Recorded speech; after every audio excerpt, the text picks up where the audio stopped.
talking newspaper for the week ending Saturday the 23rd of February. It's edition number 1874. Our technician is Mike, and our readers are Sean, Pam, Joyce and myself, Joan.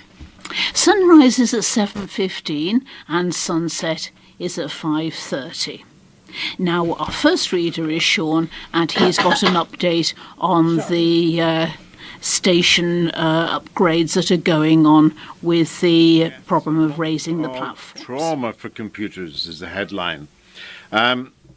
People using Mersey's Wirral line are set for a month of disruption as the next phase of platform upgrade work begins.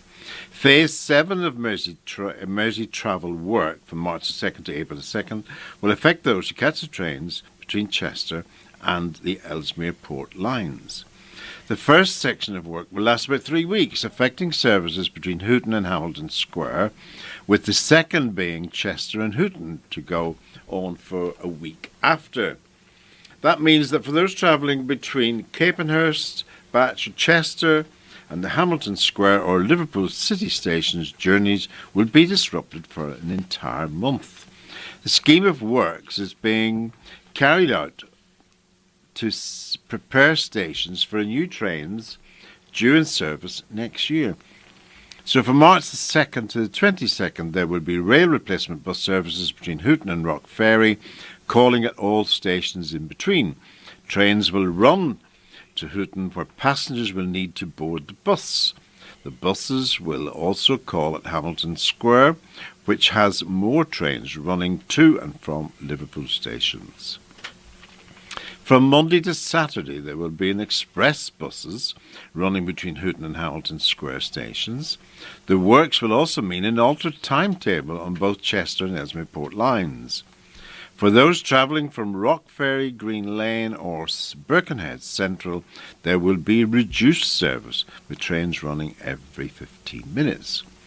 And so from March the 25th until April the 22nd, there will be rail replacement bus services between Chester and Hooton, which will call at all stations. Merseyrail said passengers can board trains at Hooton to complete their onward journeys. The normal timetable will resume on April 3rd. Amended timetables for all services are on the Merseyside Rail website, and passengers are advised to plan ahead to allow extra time for their journey. Bikes, except folding bikes, cannot be taken on rail replacement buses, and prams and pushchairs must be folded. Mersey Travel's head of rail, Wayne Menzies, said the new trains will transform how we travel, and this project is about making this happen. So although there will be some disruption, it'll be worth it in the end. Managing Director of Merseyrail, Adam Heath, said that every effort has been made to minimise disruption as much as possible while this work takes place, and both high-quality rail replacement buses and our staff will be available to help keep everyone moving. The best customers and treat them all with respect. A new Brighton shopkeeper, hailed as one of the best loved on Merseyside, has revealed the secret behind his success. Divyesh Patel has served the community of Wirral for more than a decade as owner of the Tower stores in Seabank Road. And when the Echo asked readers to name their favourite shopkeeper on Merseyside, the comments spoke for themselves. Linda Cleary said, Divyesh Patel and family are amazing and very kind, endless gifts to charities and helping the neighbourhood. Philip Anthony Sanders said, Divyesh Patel is always a kind and gentle face of a shop, will always have a chat and also helps all charities. And Louise Hayes Dooley said, Divyesh Patel always has a smile for his customers and has great customer skills. The best around, Mr. Patel. But Mr. Patel said it is not just his kind manner, charity work or welcoming smile that make him the best. The simple answer, he says, is because he has the best customers. The 50-year-old said, we feel blessed because of our customers. We have the best customers, and that is the main motivation for keeping going. I know everyone who comes in here, and I can get along with small children, old people, and everyone in between. I always treat them with respect. If someone is struggling, I will help them.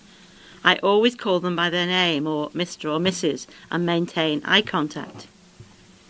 Divyesh, his wife and 2 children, emigrated from their native country, India, to the UK in 2003 for a better life. Before moving, Divyesh used to run a college, and he said he values the importance of youth and supports 5 charities, including Chernobyl's Children's Lifeline and Brightside. He also said he thanks the teenagers for never giving him any problems in his years of trading. But it is not only the younger generation Divyesh looks out for. In his 11 years, he said he has also saved 4 adults. He said a man came into the shop and all of a sudden he started shaking. I asked him what was happening and he said he was diabetic. So I rushed to get him a Lucozade and thankfully he was okay. Another time I was watching on the CCTV cameras and I saw a woman at the bus stop outside. I saw her fall straight onto the road and ran out and helped her and called an ambulance. I have helped 2 other people who have had epileptic fits too. Dad of 2, Divyesh, said he works 16-hour days, 365 days a year for the satisfaction of his customers. And there was one customer who would regularly visit his store, Sir Ken Dodd. He said he would come in here very often and used to buy his wine here. He knew all my family members by name. His best friend lived nearby, so he would always call in and pay us the visit. Divyesh said life as a shopkeeper has become more difficult due to price increases and supermarket chains. However, he gets by following 3 life values. He said, always keep smiling, never argue, and treat every customer with respect. Then you will have a happy life. Bin switch on the cards. Excuse me. Liverpool residents forced to drag their rubbish to the end of the alleyways may have an easier job in future. A major effort is underway. Again, the poor conditions of some alleyways have meant rats have been found. It's easier for them to nest there. So an increasing number of council refuse collectors have suffered injuries while trying to collect rubbish. So the council has announced a new plan. Councillor Noakes, Chief Cabinet Member for Transport, Highways and Street Scene, suggested that the way rubbish is collected should be altered. He explained, we are looking to start to change bin collection, for in those 9-foot alleyways, what we will be aiming to do is to pick up bins from outside people's homes, not from the end of the alleyways. And we hope this will encourage people to be more responsible for their bins. Currently, people living in areas of terraced houses who have wheelie bins have had to take their rubbish to a collection point. And a further 22,000 properties in the city don't have any wheelie bin collections at all, because their alleys are so narrow they can't accommodate bins. These residents currently have black bin bag collections and have to store the waste in the alley or their yard. A week or so ago there was an interesting article in the Echo about the Capaldi family, who I'm sure most of you remember having run ice cream shops in the city. To that, M. Clark of Liverpool 15 has written a letter to the Echo saying, so interested to read about Capaldi's ice cream stores. I remember both shops well. My sister used to take me to Wavertree Road on a Saturday. We'd shop and then have a little treat in Capaldi's. My sister ended up living in Milton Keynes. I'd visit often. We would go to the market there and she knew everyone. One of the stall holders heard my accent and asked where I lived. I said Wavertree, and he said he was related to Capaldi, who sold ice cream there. Small world, isn't it? Well, actually, the administrative staff at the LTN say that there is a member, there is a Mr. Capaldi living down in the south of England who does get the LTN recordings. So I wonder, is that a connection? Very special notice about the Special Olympics in 2021. And because it's going to be the first time that the Special Olympics GB National Summer Games will have been held in Liverpool, although Knowsley and Merseyside did host the first ever games in 1978. Venues for the games will include the Greenbank Sports Academy, Wavertree Athletic Village and the ACC Liverpool, all helping to host the UK's biggest disability sports event in 2021. A spectacular opening and closing ceremony at Sefton Park and the Echo Arena will also trigger a major cultural programme for the Games, with a major legacy plan set to include an annual festival and a new intellectual disability forum. Over 2,000 athletes will take part in a wide range of sports, including athletics, football, gymnastics, swimming, and motor activities training program for people with multiple cognitive disabilities.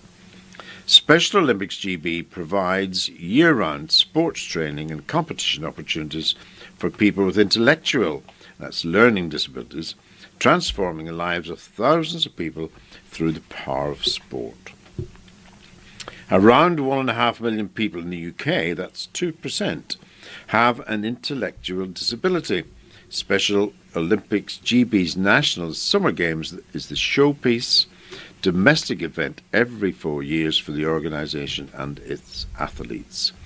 In this country, Special Olympics GB serves over 10,000 registered athletes annually through almost 150 volunteered local clubs and 19 regions. Special Olympics GB and 19 regions. Special Olympics GB is also registered charity and is supported annually by individual and corporate donations.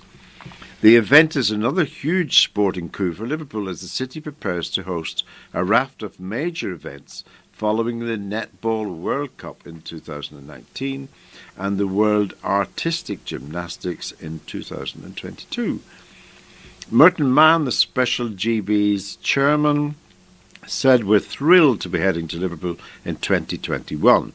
We expect in the region of 2,000 athletes and 500 voluntary coaches, supported by a further 500 volunteers, and an estimated 5,000 family members to visit Liverpool this summer of 2021 for our biggest national event, which takes place every 4 years.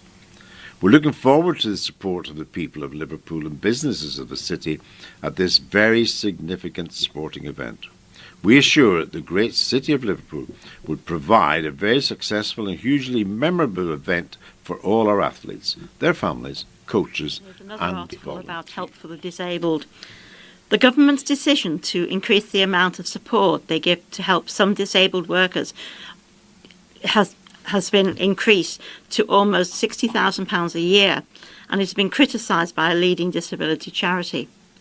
Minister for Disabled People, Health and Work, Sarah Newton, announced that the Access to Work scheme, which provides tailored support for disabled workers, would be increased in April to a maximum of £59,200 to pay additional support such as workplace adaptations, assistive technology, transport and interpreters.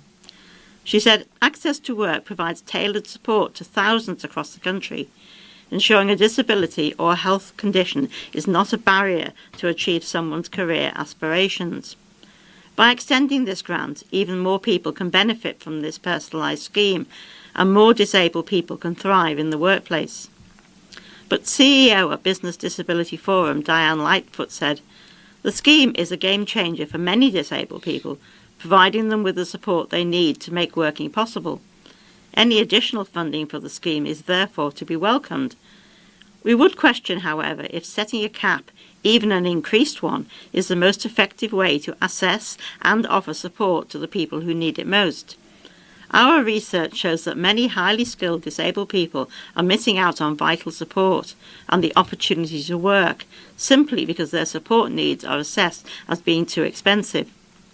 At the same time, we are aware that many others are falling well below the cap. Therefore, it seems only sensible that caps are removed and each person is assessed as an individual. Otherwise, the system could be viewed as discriminating against certain groups of disabled people, people whose conditions require them to have a more costly support in place in order to be able to work. Head injury killed a so-called drunken man. A man who tragically died after falling over at a Skelmersdale house, but was thought by his friends to be simply drunk. Kristaps Lasdin suffered a serious head injury in Iverdale in October last year. At the time, though, his friends, believing he was just under the influence of alcohol, helped him to a chair. Tragically, Mr. Lasdin was found dead the next day. Such was the confusion that when the police turned up, they arrested 4 men on suspicion of murder. But they were all released without charge when it was confirmed there'd been no foul play. Mr. Lasdin's inquest was heard at Lancashire Coroner's Court last week, and a verdict of accidental death was recorded. Mum jailed for stabbing cheating boyfriend, but now couple plan to make up. A mother has been locked up for stabbing her boyfriend after she found out that he was having an affair with her best friend. Rachel Tinsley was jailed for 20 months for plunging a kitchen knife into Mark Donnelly's chest and puncturing his lung during a bus stop on October the 30th. But incredibly, Chester Crown Court heard how the couple are keen to rekindle their stormy relationship once she's released from prison. The 33-year-old got embroiled in a furious row at their flat in Orford, Warrington, following her discovery that her partner had got intimate with her closest pal. The court heard how Tinsley had been in a problematic relationship with her boyfriend for 4 years, and on the night of the attack had been drinking together. Relations got heated, and when Tinsley returned home to the address on Derrick Avenue, she found Mr. Donnelly still drinking. An argument started again, and it was said that Mr. Donnelly became aggressive, grabbing his girlfriend's arms before she grabbed an 8-inch kitchen knife and stabbed him in the chest. Tinsley then quickly pulled the weapon out and hit the victim on the shoulder with it. Mr. Donnelly escaped and sought refuge in a nearby phone box on Poplars Avenue as he tried to call the emergency services. When police turned up, officers found him drifting in and out of consciousness, having suffered significant blood loss. Mr. Donnelly spent 4 days in Aintree Hospital with injuries, including a 4-inch open wound to the left-hand side of his chest, a punctured lung, a wound on his shoulder, and several tendons and nerves damaged in his right thumb. When Tinsley was arrested at their flat, she said, "Has Mark called the police? Has he said I tried to kill him?" Tinsley has previous convictions for attacking her boyfriend. On one occasion, she threw food in his face, tried to punch him, and kicked him in the shin during an early hours attack in Warrington. Tinsley is studying for an MVQ qualification in hairdressing and has also enrolled on a course in jail to curb her drinking. She has a record for racially abusing and assaulting a taxi driver, assaulting a police officer, and making homophobic comments to a custody suite officer. My next one is about the Marine football team out in Crosby. And I know this because I had a friend who worked in the Citizens Advice, and he used to talk about Marine every Monday morning. He was commenting on them. However, this is a sad one because this is a tribute to the voice of Marine. Marine paid tribute to the matchday PA announcer and lifelong Ian fan, Graham Copperthwaite, this week, following his sudden passing. The Mariners confirmed respects will be shown to Graham during their next home game against Workington on February the 23rd. The Crosby outfit were flooded with tributes to the popular figure, with Marine Supporters Association Chair Susan Nugent saying, "Graham was indeed the voice and sound of Marine to all of us Mariners and to those who visited our club. He had a distinctive, warm, deep, welcoming voice and was ever the professional. He took his PA duties seriously and spent many hours preparing his music choices, which were often themed depending on the time of year or choose in relation to how Marine were playing. He was passionate about his music. Synth and indie were his great loves, and we had a very eclectic music mix on match days. I still maintain, as I often said to Graham, that he played the best music in the league. He had a very dry sense of humour and a deep, throaty laugh, which I was lucky enough to hear often, drinking with him at many away matches. His passion for Marine is well documented. I hope that when he holds our minute silence or applause for him, it ends with someone banging on the back of the stand of Graham's style and getting us all to shout Marine."